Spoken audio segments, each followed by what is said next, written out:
today's lecture. We're going to talk today about security as the Speech Act, and one of the main actors in all of this you see here and on this slide already, Ole Wever, who basically was responsible for coining this term of security as a speech act. Right. So last time we talked about security as emancipation, and we discussed emancipation as the freeing of individuals of all constraints and thus the enabling of individuals to make their own choices, political and otherwise. We noted how emancipation was a core concern in critical security studies, how critical security studies recognizes the power-knowledge nexus and therefore questions representations of security. We noted how, like in human security, there's a move away from the state towards focusing on the individual, and that it basically was very similar to human security, but with a critical twist. Achieving security for the individual is emancipation, and this happens, among other things, in critical security studies through the delegitimization of traditional security practices and the strengthening of individuals. We saw that the approaches that we discussed and the examples that I've given were better in the what one from a post-structuralist point of view would say is the deconstruction of existing security practices and constructions, rather than following what Robert Cox has identified as one of the features of critical theory, that is also being a guidance on action.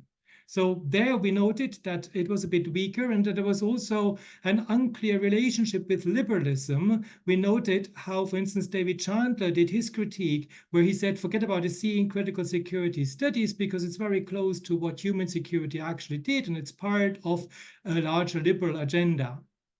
However, I have defended human security and also security as emancipation, as opening up this bigger box of security and contributing greatly to our reconstruction of security, the concept, and also opening up of security studies. And we noted how in more recent developments, critical security studies, and I noted how I've now put here a small c to identify this shift away from the very sort of strong claims of critical security studies with a capital C, how these new developments have led to a questioning of emancipation as a goal or part of security, or at least how there was the idea in Nunes and others that emancipation is not one emancipation, but there could be different forms of emancipations. And of course, they got this partly through focusing on contributions from the global south. Although in the lecture, I was also a bit skeptical about some of these attempts, and I noted how some authors that have tried to formulate a critical agenda from the global south also actually used Western concepts such as, for instance, sovereignty in, for instance, Ayub's subaltern realism, and we discussed the case of India and the prevalence of realist concepts there. Sorry. So what we had so far, my apologies, I need to get, so this is what I wanted to do. So what I wanted to point out that we so far in this lecture have actually used a substantive definition of security. So the dispute over security was largely a dispute over what is security substantially. Is security military security, or is it human security, or is it different kinds of security in different fields? So they all have produced a specific understanding of security in substantive terms, or in other terms, they have made ontological claims on what security actually is.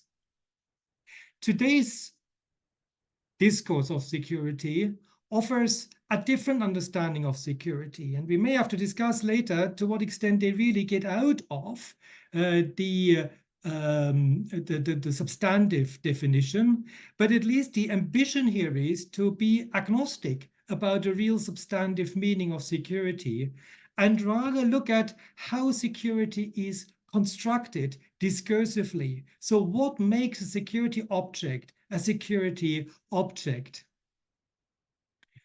So therefore, this concept of, or this discourse of security as a speech act focuses on a securitizing speech act, a speech act that turns something into a security object.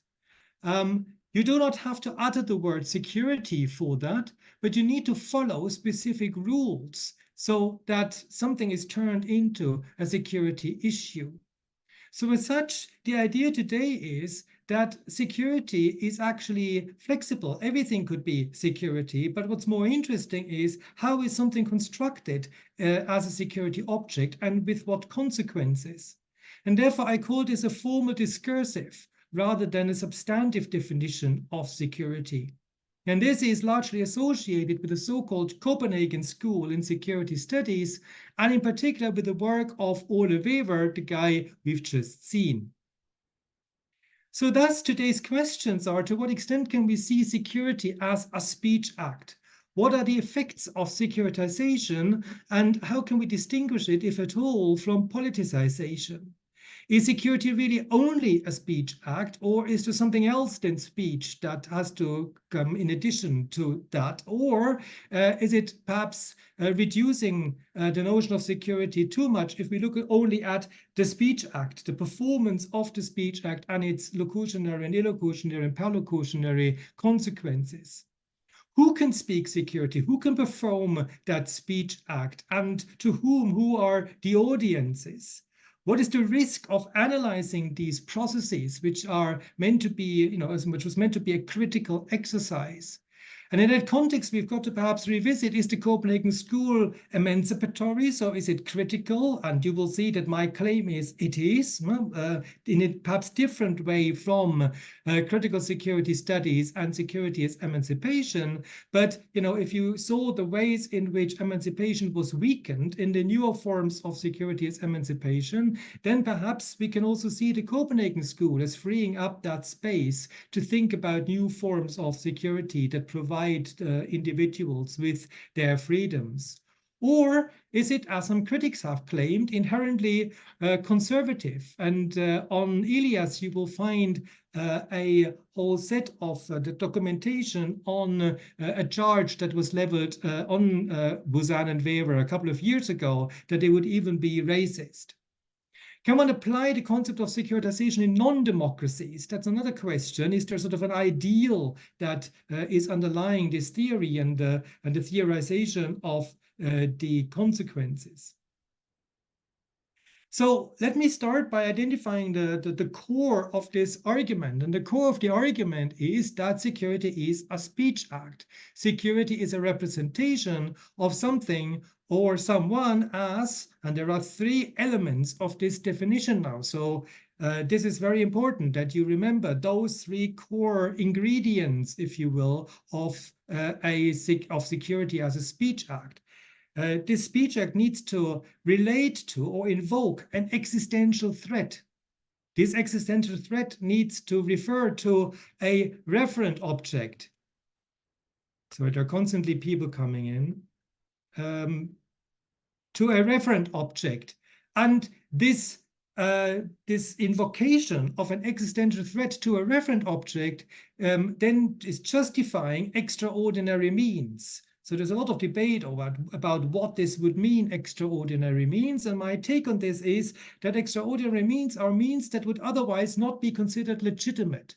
So it's not necessarily something that, is, war or something that is clearly extraordinary, but in most societies anyway. But it is something that, and I think that is perhaps already a variation of the initial theory. I understand extraordinary means as means that would otherwise, without this performance of the speech act and its acceptance, they would not be considered legitimate. The argument is also that there is a difference between securitization and the securitizing move, so the speech act itself. The speech act itself is the securitizing move, and it is performed in order to be accepted by a broader audience. And if it's accepted by the broader audience and therefore is legitimizing extraordinary means, then it is a successful securitization. This brings to the fore two elements. One is the relevance of audience, that in the speech act, that a speech act is also reliant in its success on the acceptance of the audience, and that sort of raises questions about whether we can focus on the speech act alone. And secondly, it then raises the question of who can actually perform a successful securitizing move. So who can be the speaker of security and what's the status of that speaker? As I said earlier, this is a formal rather than a substantive definition of security. It is widening the notion of security because it doesn't tie it to a particular understanding, not military or otherwise. But at the same time, of course, the argument that Busan and Wever have put forward is that it provides an analytical boundary because, those three elements of the Speech Act tell us about what is actually security. So it's not everything. So they've claimed that, for instance, in critical security studies, ultimately everything can be security whenever individuals feel like they cannot lead their lives as they want to. They argue here we've got an analytical boundary, so the invocation of this existential threat to a referent object justifying this extraordinary means. But of course, what is not clear is who can constitute possible referent objects in this. And there's a controversial, perhaps, element in Busan and Wever's argument that says, actually, most of the time, to be societally successful, the referent object needs to be some group. So I, as an individual, I cannot invoke security. That would not be relevant. I cannot say I'm existentially threatened by you or whatever. In order to be politically relevant, it needs to be a group. And I think that is the way we also have to understand human security and in this context. So Busan and Wever are actually critical, partly because of the extension that human security provides in terms of what security is, but also because the referent object of human security is the individual. But of course, it's not the individual only, but it's, of course, individuals. It's the broader society, if you will, or the individuals that make up society, or a global society that are at the heart of human security. It's not the individual, only my security that is at stake. And I think that's perhaps a way of bringing those two together. So in this argument, Weber draws on John Austin, how to do things with words. That's where the idea of the Speech Act is coming from. So Austin wrote against the idea that speech is simply stating objective truths or is sort of a conveyor belt that sort of conveys particular arguments. Instead, Austin argued that speaking is doing something. And the most obvious examples of this are, of course, baptisms, where you baptize. I mean, in Austin's famous example, it's not an individual, it's baptizing a ship. I call this ship whatever. Queen Elizabeth, I think, is the example that he uses. Now a bit outdated. And then the ship is Queen Elizabeth by virtue of basically performing that act. But there are other obvious cases, so pledges I make. Last time I said I would be here giving this lecture online, and that in a sense was already a particular speech act that did something. And so therefore, he argues that speech acts are locutionary acts. They posit a particular meaning. So they in themselves, when we talk, we do actually construct particular meanings. And then he further distinguishes between an illocutionary and perlocutionary acts that go deeper into what kind of action is performed. In illocutionary acts, they perform the action in and of themselves. So it is through the baptizing that the meaning is constituted. In perlocutionary acts, they are only complete if an addressee is compelled to do something by them. And this is a distinction that may seem a bit arcane now, but in the debates about security as a speech act, they have, so one line of critique was always that Weber and his colleagues were largely focusing on illocutionary acts, but that in effect, in order to be a successful securitization, you need to get people to do something. So you cannot think the speech act without the audience, and therefore the broader societal conditions under which those speech acts are performed. So therefore, we should rather understand speech acts from that point of view, not as illocutionary acts doing something by themselves, but perlocutionary acts that sort of imbue a particular action in other people. So a securitizing move may be illocutionary as the move itself, because the move itself, of course, is only speaking. It doesn't require acceptance of the audience, but securitization involves a perlocutionary force. It is only complete if it brings the addressees to accept the locution and then change their behavior, namely towards those extraordinary measures. So, as I already said, from this point of view, security is not an objective category. It is discursively constructed, and we're going to talk a little bit this week and next week about to what extent discourse would have been perhaps a better understanding.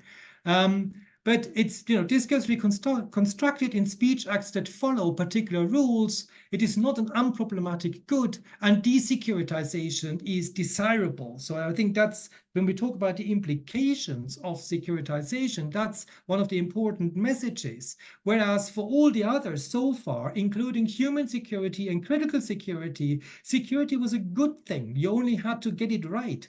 Security was good for the individual. Security was emancipating, etc., etc. So the debate is always about, how can we do security so it's a good thing? People are protected, people are enabled, etc. For the Copenhagen School, this turning something into security object is actually problematic. It's actually something that ought not to happen. And why is that? It is firstly because it imposes an urgency onto the political debate. If you say there's such an existential threat that something needs to happen, it would otherwise not be legitimate, then you legitimize something that, democratically speaking, you would not normally arrive at.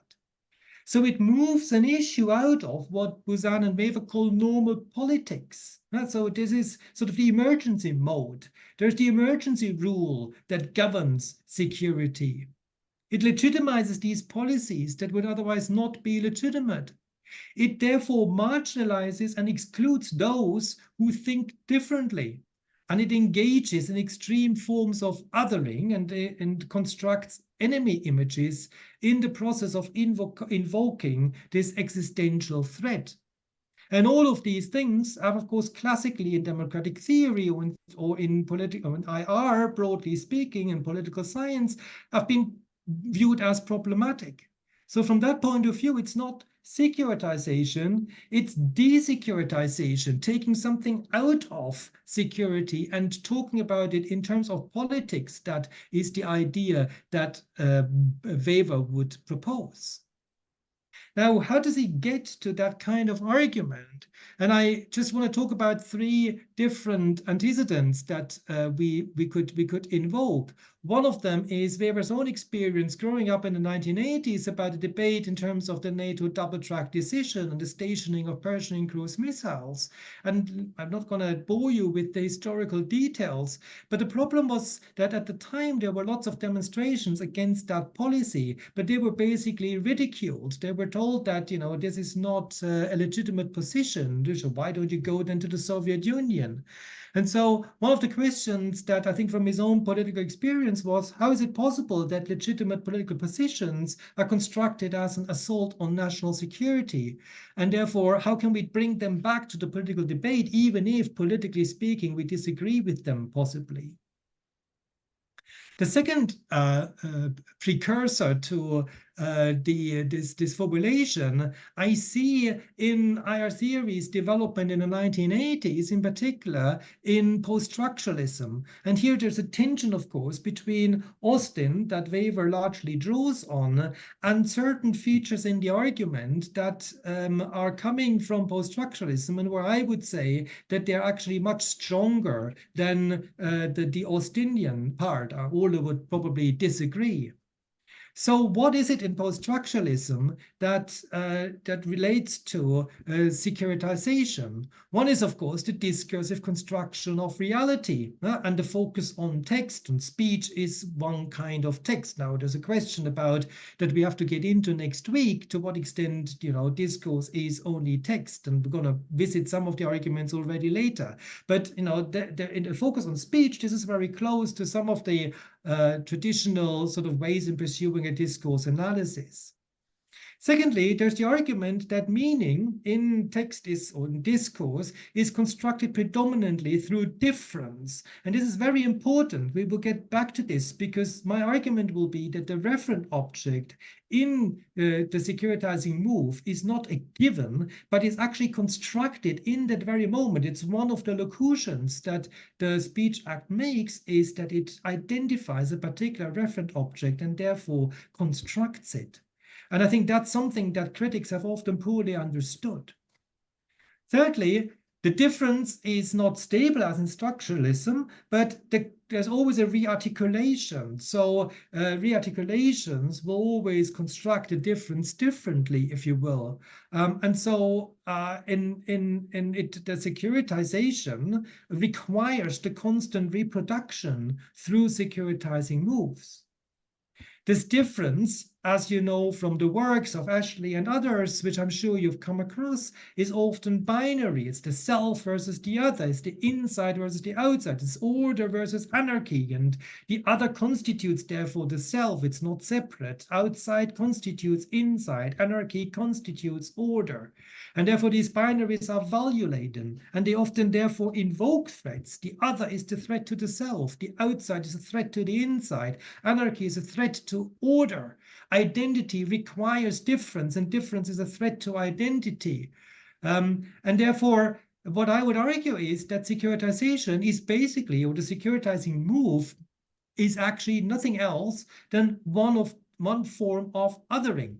And if it's sort of accepted and broadly performed, it is actually then securitization. So securitization, othering, therefore, securitization is one specific way in which this othering takes place, by invoking an existential threat. And so we can relate this to David Campbell's work, Writing Security, one of the core post-structuralist works, initially published in 1992, where security was not a given, so Campbell argues, but needs to be constantly rewritten within a particular discursive context. And Campbell therefore distinguishes in his work, it's about US foreign policy, as the title suggests, between foreign policy with a capital F, capital P, which is the official exercise of diplomats, etc., and foreign policy with a small f and small p, as this discursive practice of making foreign, that is, articulating this difference, engaging in othering processes. So foreign policy, therefore, a part of it is the invocation of threats. We therefore perform foreign policy when we talk about, or when the discourse is about migrants, for instance, or diseases that come from other countries. So the Chinese virus or whatever, all of these issues are actually, or all of these practices are, for Campbell, foreign policy practices. Now, the important thing is that normally we would understand foreign policy as flowing from a given identity. So the sort of constructivist would see an identity of a state that needs to be protected through foreign policy. But for the post-structuralists like Campbell, that identity is never given. It is all the time reconstructed through these otherings, through the discourse. Foreign policy takes part in establishing that identity. So you can see where my argument is coming from, that the invocation of the referent object in the Security as a Speech Act is not referring to a given referent object, but it constructs that referent object at the same time.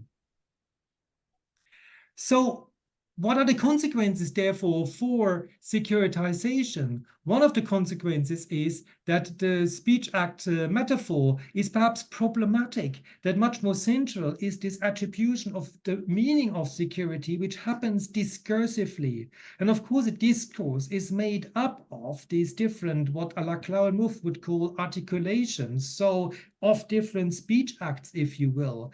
But what is decisive is not the individual speech act as such that can perform a locutionary act. It is actually the overall discourse in which the audience takes part in the creation, the construction of a particular security. So I would see, therefore, securitization related to a critical theory, not in the Habermasian or whatever sense with a capital C, capital T, but a critical theory that is partly trying to problematize accepted understandings of identity and security, and note how the invocations of security that are often sort of made in the public are actually hugely problematic because they inscribe a particular understanding of security into the discourse. And so there are then in the debate that has ensued, as I said earlier, there are debates about, what the role of the audience is. And I just made an argument that I think, one needs to think the audience into this process and therefore rather talk about discourse.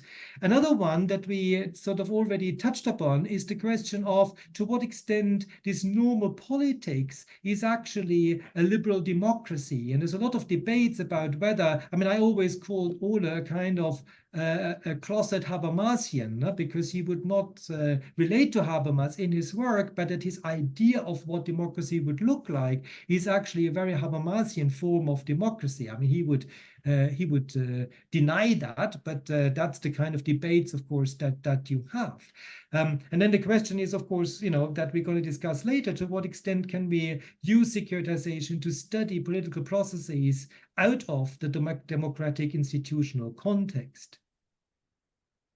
So because securitization is problematic, because it imposes this urgency, because it moves an issue out of normal politics, because it legitimizes policies that would otherwise not be legitimate, the emphasis in this particular way of thinking is not on the provision of security, but on the problematic fact that such a provision of security becomes necessary, and that security and insecurity are linked, that through the articulation of security, you actually sometimes can make a situation more insecure because you generate a feeling of insecurity.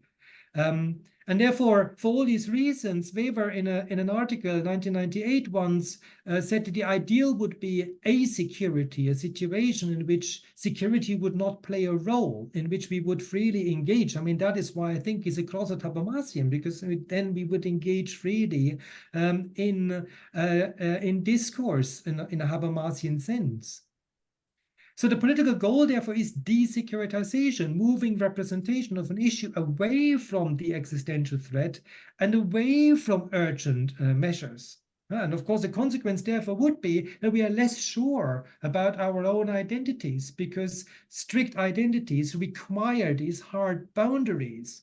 And of course, then when you talk about migration as security, or the securitization of migration, you don't mean this in a positive sense, as it is often now done by people who use the concept because it's become so popular, but they haven't got a clue about the background. So I don't want any of you to talk about the securitization of migration as something that the Copenhagen School endorses. No, it is seen as critical. It is seen as critical because it is a way of reinscribing hard identities of sort of whatever white nations against a migration threat that is, represented as an existential threat, even though it isn't. And therefore, the move would be to take migration out of that language and to talk about the problems that, of course, societies have in accommodating strangers, to talk about that in more practical terms, and to talk about, how can we deal with that?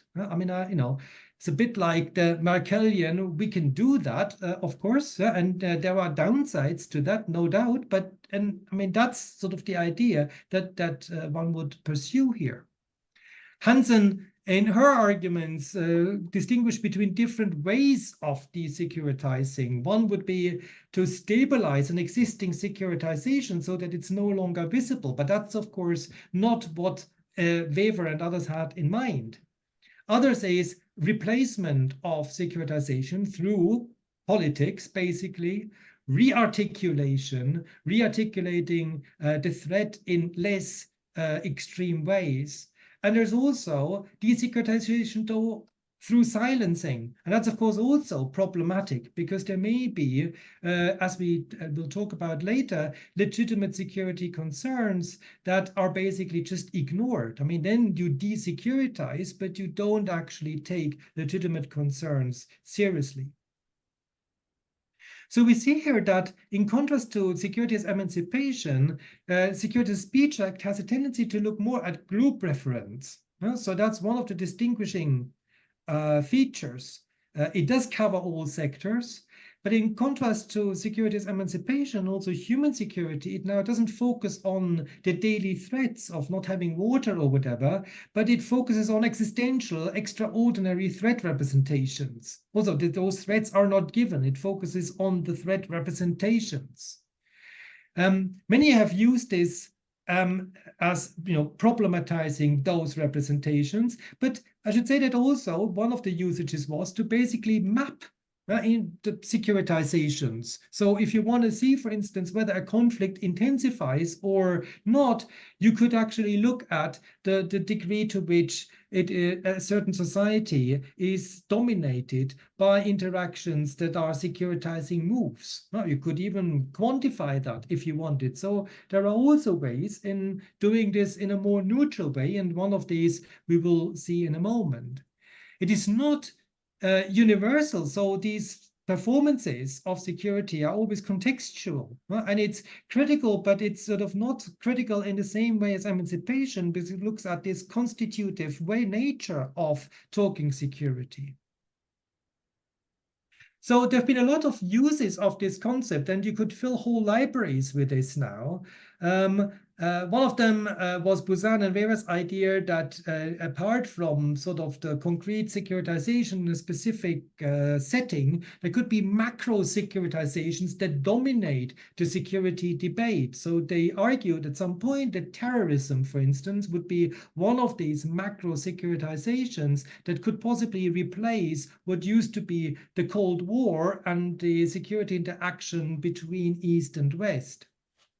As I already hinted at, there's a lot of work on the critique of migration policies. Jeff Huysman's work is one of the core reference points here, but also the very original contribution of the Copenhagen School in the early 1990s was actually a critique of the securitization of migration. And I urge you all to perhaps have a look at this at some point, because it will demonstrate to you that the debates that we're having today about migration are not at all new.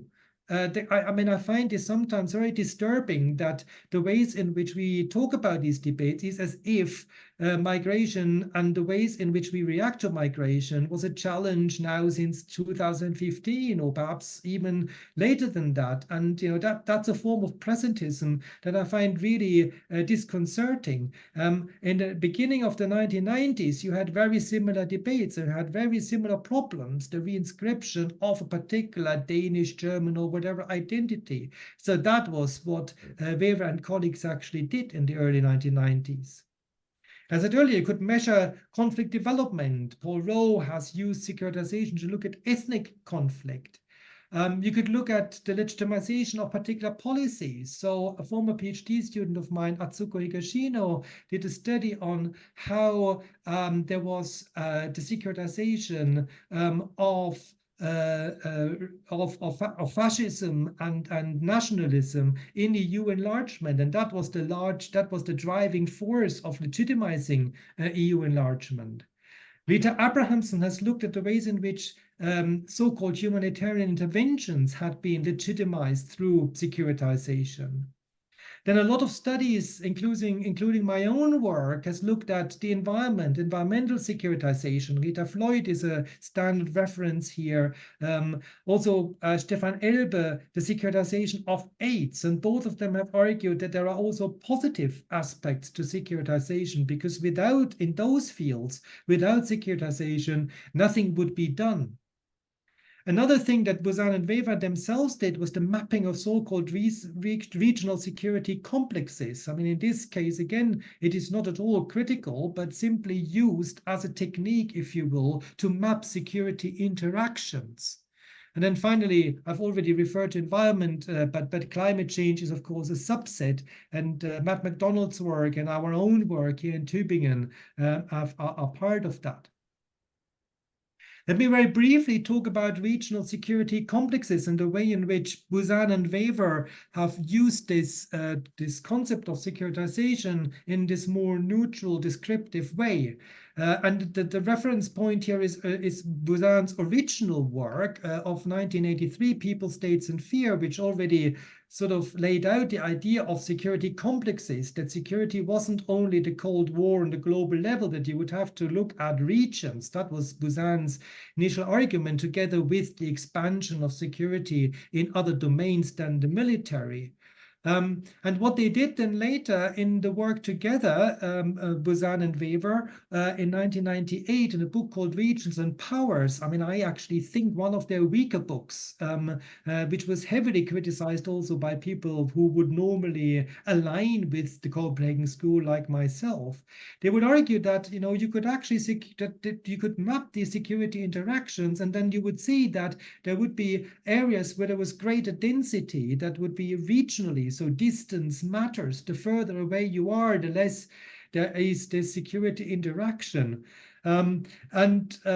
Therefore, they sort of provided these maps of the world, in which then the question arose, for instance, what is the role of insulators, states that are in between those security complexes that are unable to draw the security interactions together, and then therefore operate as a kind of buffer. Although I should hasten to add that they also talk about buffer states in a different context. These are states within the regional security complexes. And one of the criticisms of this has always been that they don't take securitization seriously, because they do this sort of through a mapping from above, like, they lift themselves up, and, like a cartographer, they draw out the details, and they leave out the details, and they draw these sort of overarching security interactions. And one of the criticisms has always been, including from myself, that they therefore actually negate some of the core arguments of securitization that is actually in these speech acts, and that so you would have to map them from below.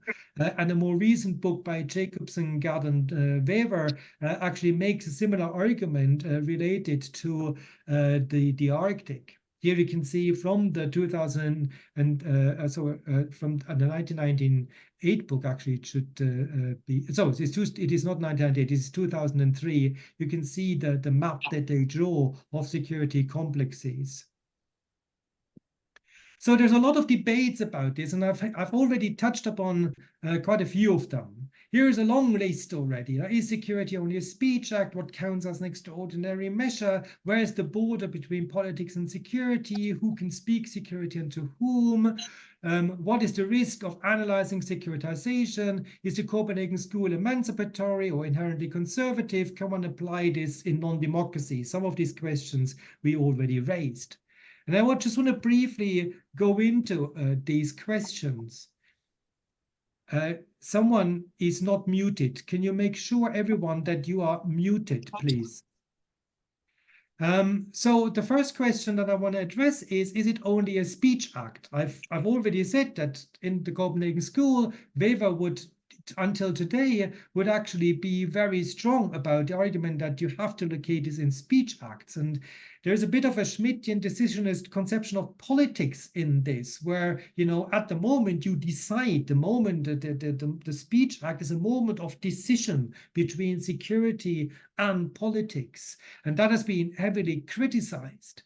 At the same time, of course, one of the advantages, I should say, that is the allocation of responsibility, because you can trace the speaker. In discourse, we're all engaging in this, and it's much more difficult to actually talk about responsibility. So if you want to hold someone to account for securitizing migration, you would have to sort of go down to the Speech Act. You cannot do this on the basis of discourse.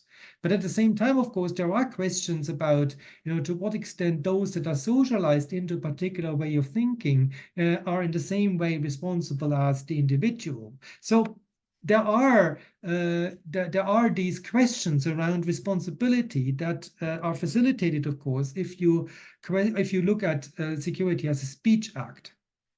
But of course, as I said earlier, the securitizing move needs the audience for the acceptance. The securitizing move itself needs to come from somewhere. It is not normally just an individual. The individual itself is embedded in the broader discourse.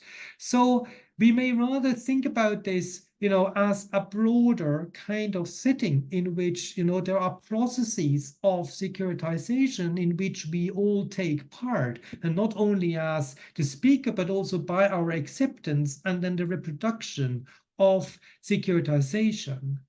This is something that Holger Stretzel in his work has in particular focused upon, and has argued that there is a lack of sort of really getting to grips with the structure agency problem in the Copenhagen School, and therefore has suggested that we might rather look at these processes rather than the individual act. Then the next question is, what about non-speech securitizing moves, in particular images? So a lot of people, including in particular Lena Hansen, have argued that we need to look at the securitization that is happening through images. And then, of course, there's a big debate about whether those images actually have a meaning in and of themselves, whether what Mike Williams has called televisual communication, the images broadcast through television, have this meaning in and of themselves, or whether they need a broader discourse. Lena's counter argument has always been that words also need a broader context in order to acquire meaning. But maybe there is a difference between the images and the text, and whether those images are able to invoke particular emotions in and of themselves or only within a discursive context. That's another debate that Katharina Krause, one of my more recent PhD students, has done a wonderful study on. What about silences? Lena Hansen has written this fantastic piece called The Little Mermaid's Silent Security Dilemma, where there is, rape is obviously an individual security issue. It's a human security issue, but in many societies, it's very difficult to talk about rape. It's this one form of desecuritization as silencing that Lena was interested in the different desecuritization strategies. So is there something that is not a security problem only because it's not spoken about? And again, this is something that the Copenhagen School finds very difficult to handle. So as a consequence, the argument is that we need to always contextualize securitization. It's not speech act in and of itself. The securitizing moves themselves depend on the interplay with the audience. Securitizing moves themselves do not come out of nowhere, but they are generated within a specific societal setting. And the way existential threats are articulated may also differ between contexts. What may be an existential threat in one context may not be in another context. And for all of this, I think we ought to study broader discourses. Another debate was about the extraordinary measures. So what is extraordinary? And so there are debates about the nature. So some have suggested that it's in the nature of something that is extraordinary, but then it's very difficult to say what the nature of an extraordinary measure is and what the threshold is. So when is something extraordinary and when not? Others have argued that it's about the decision-making process. So if the decision-making, if it's outside the normal decision-making process, then it is extraordinary. But the problem with that is that it interferes with the whole idea of securitizing move as the invocation of this existential threat that takes something out of politics. So I'm not convinced by this. And then finally, the way that I tend to solve this problem is about legitimacy, that the extraordinary measure is otherwise not legitimate. But then the problem is, of course, once a securitizing move gets routinized, so securitization is something that in protracted conflicts that become part of the essence of a society or a state, then of course you perpetuate this and it becomes ordinary in a sense. So does it not become ordinary if it's constantly perpetuated? The argument would of course be again that it would not be legitimate without constantly being sort of reproduced. And that gets us into this discussion of security and politics. So, as I said earlier, I've argued in the past that I think there's this Habermasian ideal image of democracy that is underpinning this. So the problem one is, what about non-democracies? And here a lot of colleagues, including in particular Juha, have made the argument that even in non-democracies, you would need legitimization of policies that would otherwise not seem legitimate. So Russia or Putin has invoked the fascist Ukraine that is a threat to Russia and the world order to legitimize his war. It's the atrocities committed to Russian speakers in the Donbass that has legitimized the war, or the claim, the invocation of this threat. So Vore argues that all types of political orders securitize their core values. Securitization is a way of identifying and defining threats to these core values and their protection, and that can be considered a special type of politics in all systems. All systems draw on that. And then they draw on it perhaps in different ways. So it's not only towards the masses. So we would normally look at, is it accepted by the audience, meaning the public, but maybe the audience is only the officials in government, only certain intellectuals. So there can be different audiences, if you will, in his work on the People's Republic of China. The second problem is how securitization is related to politicization. So the argument of Weber et al. Is that security takes something out of politics. But it may be that politicization needs securitization. So if something is not in the public debate, you need to actually first bring it into the public debate. And that's, in a sense, already an extraordinary measure, because otherwise talking about something as on the public, as a political, on the political agenda is not something that people care about. So it's not in that sense normal or legitimate. And so many people have pointed to the fact that in order to actually politicize, if something is not on the agenda, you need to fight for this. You need to fight need to invoke these existential threats. Think about climate change or AIDS. In order to be politically effective, you've got to actually securitize. And on the other hand, securitization often, may be routinized and become part of normal politics, maybe the foundation. So all nation states in their normal politics rely on, of course, a particular conception of national identity that often goes back to narratives of existential threat and, the neighbors that threaten us. So there's something inherent in our polities, in our understanding of identities that actually goes back to securitization. This relates to another issue, namely, can there be positive or negative securitization? So as the example of AIDS and climate change shows, the effects of securitization may not be negative as such. It may open up the political debate rather than close it by bringing something on the agenda. It may lead to emancipatory policies. It may be necessary to battle harmful policies. We may have to counter-securitize to existing securitizations. It may, for instance, therefore free the Little Mermaid of Lena Hansen if we are now securitizing rape. Roe, therefore, has argued that we need to discuss the effects of securitization against other normative criteria. And I myself have argued that this always includes a particular, a specific ambiguity. It's all securitizations open and close, and it's more a weighing up, as it were, of those different components. Rita Floyd in her work has tried to find criteria, therefore. So when she asks, is a securitization what she calls just, and we already referred to this last week, and we already talked about the problematic aspects of this. So who decides whether there is an objective existential threat? Who decides whether a referent object is morally legitimate? Who decides whether a security response is appropriate?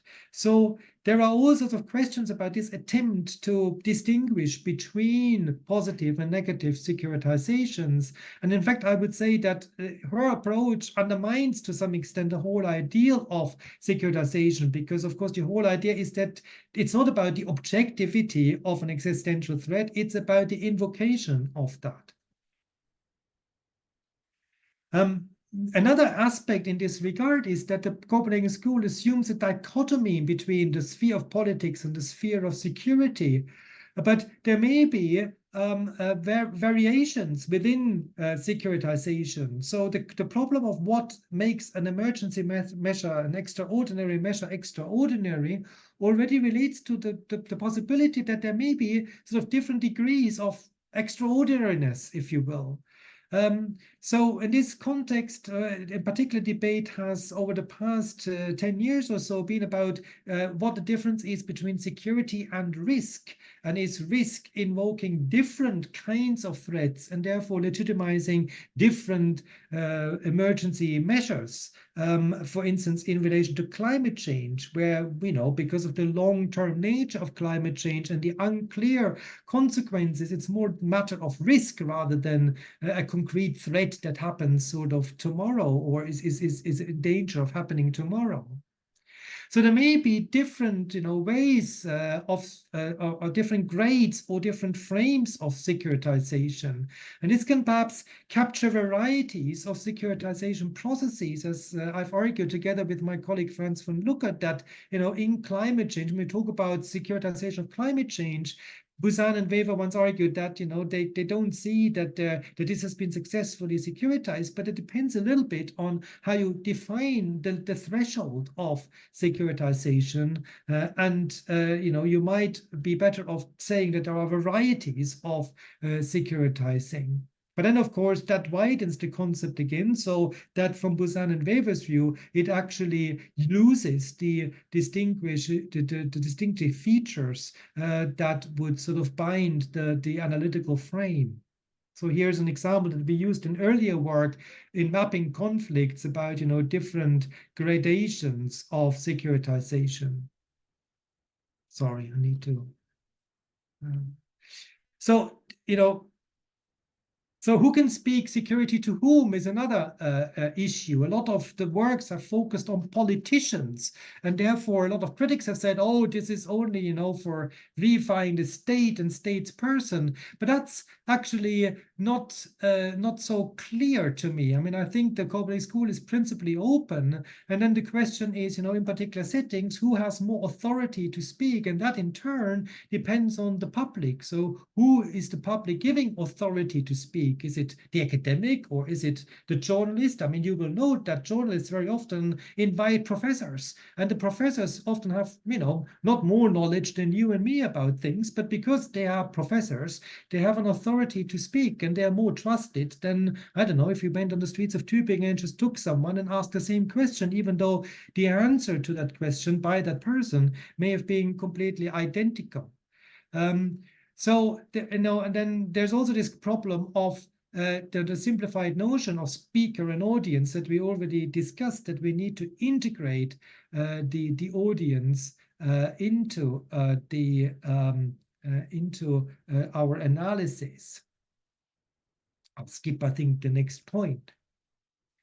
Now, as I said, a lot of this is being meant critically. It's been meant to identify how a particular issue is being securitized in order to say it needs to be desecuritized. This is a problem. It's a problem of how an othering takes place. It's a problem of how identity have been invoked. But then at the same time, we now have also talked about the positive sides of this. Stefan Elbert calls this the ethical dilemma of securitization. And as I said earlier, I think this is always ambiguous, and there are political decisions that we need to make whether or not we will want to securitize or not. So how to securitize climate change, for instance, without running into the problems of imposing a particular dictatorship.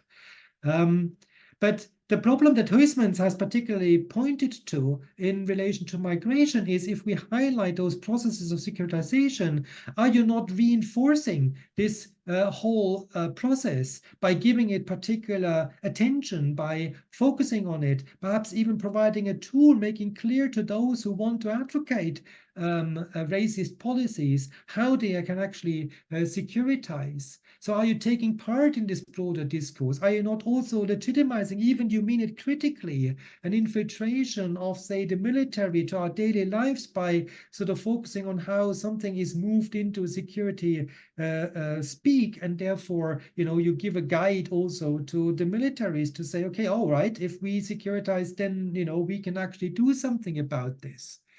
But then, of course, the flip side is, all critique runs to some extent that problem.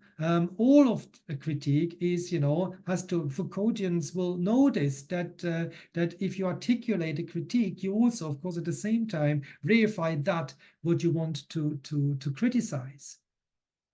Is Copenhagen emancipatory? So from a critical security studies perspective, there's been lots of critiques, and it's not emancipatory in that sense. But remember, of course, what the arguments that I made earlier about the post-structuralist background. And to that extent, securitization is depoliticizing. It moves something out of politics. It's exclusionary, and both of this inhibits the freedom of people. So therefore, desecuritization, or showing how these securitizations are performed, is also opening up discursive space. Another debate in this context is, whether the Copenhagen school is ontologizing identity, so taking those referent objects as given, or is even racist. And again, I think a lot of empirical work may have committed that mistake, but and there's also very strong bias towards the state as the referent object in a lot of work. But I think that's often a matter of convenience, and it's not inherent in the theory.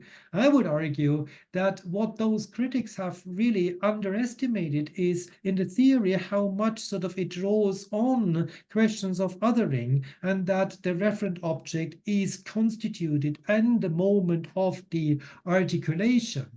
So desecuritization may be an underdeveloped concept, but in that sense, I think it is a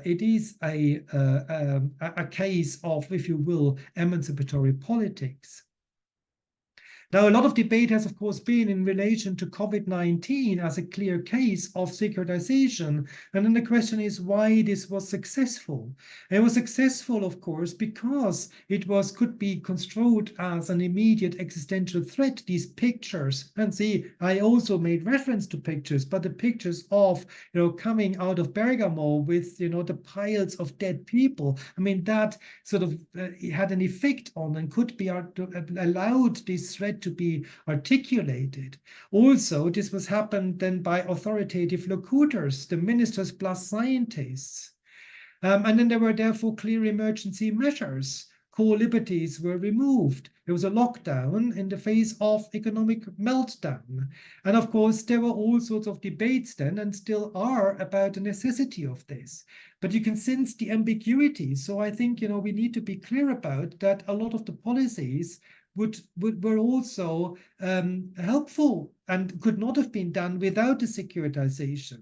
But of course, a critical review of the debates would be very helpful. So I do actually agree. I mean, even though I am certainly not someone who's denied the existence of COVID or whatever, or its threat, but I do think that securitization theory does alert us to the problems that we also encountered.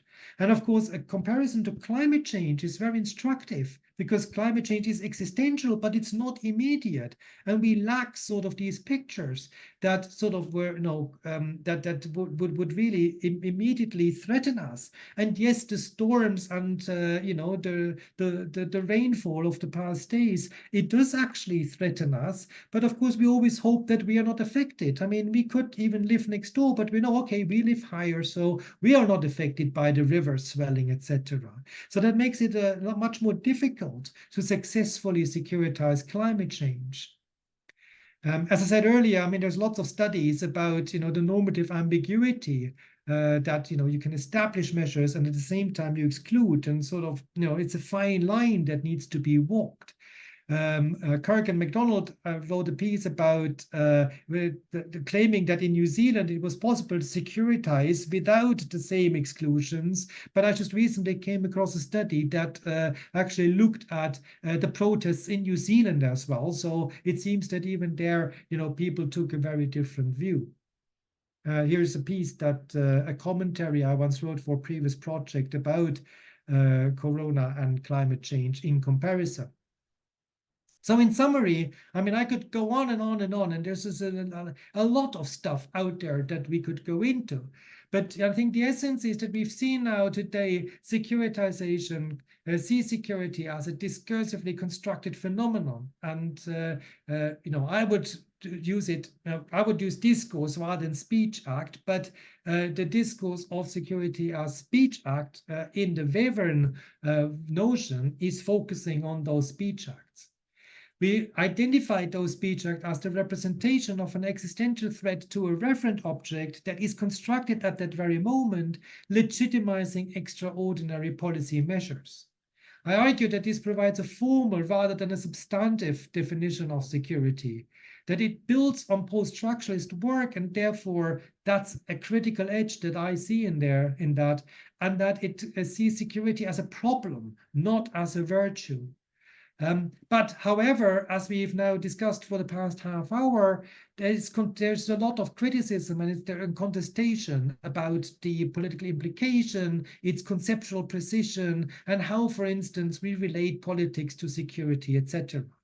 But I think I'm going to stop here and stop the share screening. I would like to thank you very much and hand over to the discussants.